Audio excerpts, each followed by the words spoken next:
President Trump, and I want to speak for him, his policy positions make him a Zionist. And so it's so funny to see all of these grifters who some of them even name their shows after America First. What's going on, you guys? We have Sam Seder going in on Patrick Bet-David. Patrick Bet-David had Laura Loomer on his podcast, and things got a little bit interesting. Let's watch. Podcast, because why not? They had to do anything to keep Vinny from blowing Trump's Epstein gamut. She's anti-Vinny. Is she anti-Vinny? Oh yeah, okay. That's what they're really. This is really an assault on Vinny. But here is Laura Loomer on the Patrick Bet-David podcast. And I would just before you play this, Sam, cut to it, Brian. In the bottom, there is a QR code and it says Laura Loomer, Minect, get expert advice instantly and now. It looks like a dating app. Looks like something like Jack Posobiec might look at when he's expecting. But that is their new scam, which is that you can. Oh, they've been doing this. They had that when I was there. Even it's their own app where it's like a what do you call it? No, what's it? The Cameo. Right. You get some type of advice from Laura Loomer.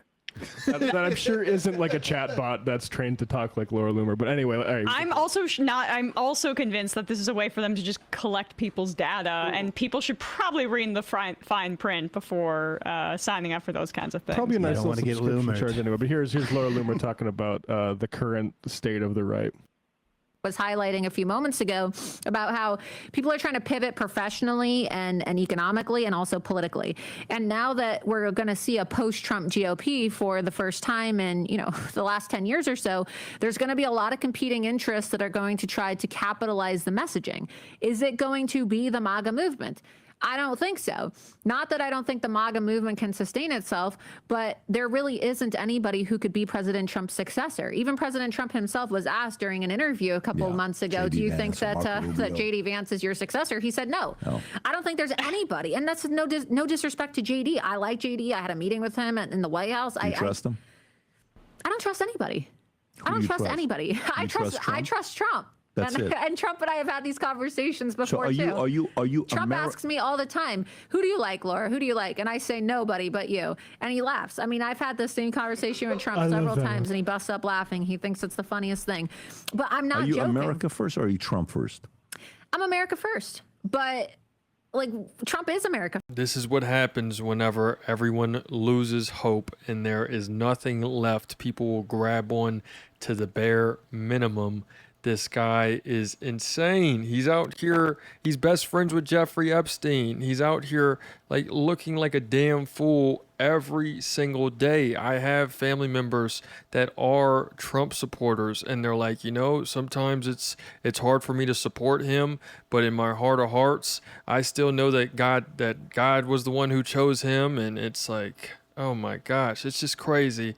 The mental gymnastics that is done. First, Trump is the leader of the America First movement. So when I say, when Tucker Carlson says, oh, Trump's not America First, Trump is the founder of the America First movement. What is fascinating to me is, aside from Laura Loomer trying to squeeze in as much humble brags that she speaks to Trump on a regular basis. And, all I need is you, Mr. Trump. Listen, I've talked to the vice president many times. I like him, but I just don't like him as much as the president who I've talked to all the time. But aside from that, how do you in one breath say there is no successor to Trump and then refer to America First or MAGA or any of this as a movement? The idea, it is not a movement if there can be no possible leadership other than the guy who's there now. That's a cult. It's a bowel movement. Well, also this entire conversation. but the point is, this is not she admits that it is not a movement. It is because if there is no potential for even a successor, if there's no way to have someone who can take it over, it is just a cult. It's That's just exactly an what it is. authoritarian cult. Yeah. She doesn't look like a cult member at all. No.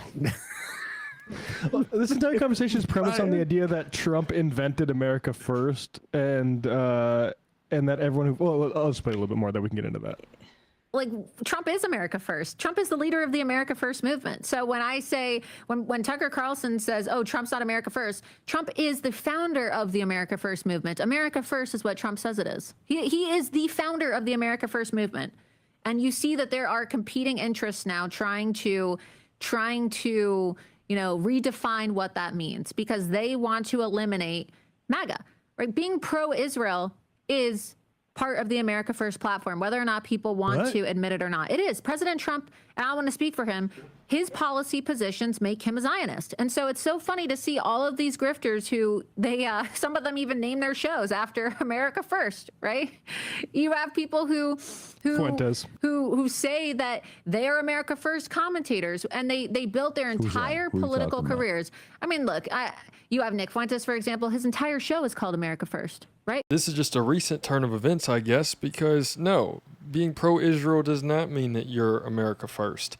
I'm not going to sit here and speak for conservatives because that's their look, that's their fight. I don't want to get in between that.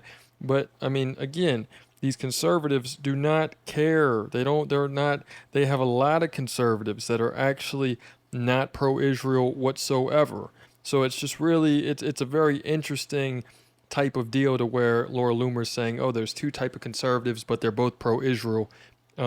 There's not, unless that's not what she's saying, but I really believe that that's the words that are coming out of her mouth right now. His entire show is his show called America First? His show is called America First with Nick Fuentes. I know he wears the hat. I'll just say PPD, I don't know if he's been in studio, but I'm pretty sure one of the boys has had Fuentes on Valuetainment property, but But America First was the movement that was trying to get the United States not to go into World War II. The America First Committee was Charles Lindbergh's, isolationist movement. Lindbergh? I don't know. I'm pretty sure I came up with that. What are you talking about? Because Fuentes, even if you ask Nick Fuentes, he's like, yeah, Trump back. I did get this from Trump, but Trump got it from someone else. He didn't invent, just like he didn't invent Make America Great Again. He took that from What are Reagan. you talking about? It's morning in America again. And the funny thing with Loomer trying to say America First means Zionism is that, like Emma said, when you look at the original America First Committee, the main sort of scandal about it was there was a bunch of actual anti-Semites, anti-Semites in it. Okay, that's the point. But you it can actually be fits. anti-Semitic and still be Israel first. This is dialectical. This is the dialectics of it. But I mean, there's the contradictory part where America First was isolationist, and then she's saying, actually, no, America First is now Zionism, which is definitely not isolationist. But then the true part is that, yeah, in the 21st century, the modern equivalent of Nazis are aligned with the Zionists, and they overlap in almost every way. Yeah. So it does make total sense that our Nazi president is a Zionist. Except for Israel. There's a wrinkle in this. With I. You can be okay. Ireland, Israel, isolationist. The fascism has a wrinkle in it. Right? His entire show is his show called America First? His show is called America First with Nick Fuentes. I know he wears the hat. I don't know his show is called America First. What do you think about Nick? Very capable communicator. What do you think about it? He's a very talented communicator, but he burns every bridge that he has because he doesn't know how to express gratitude.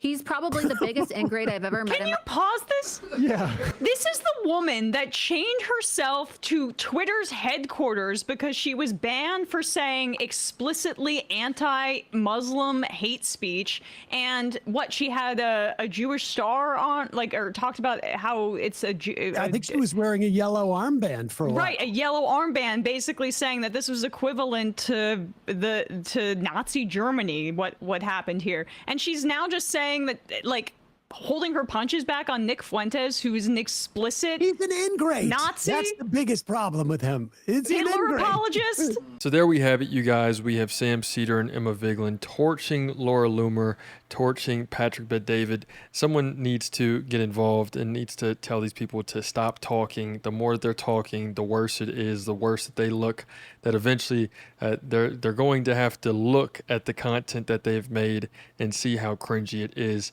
Let me know what you guys think in the comments. It's another day in the progressive way.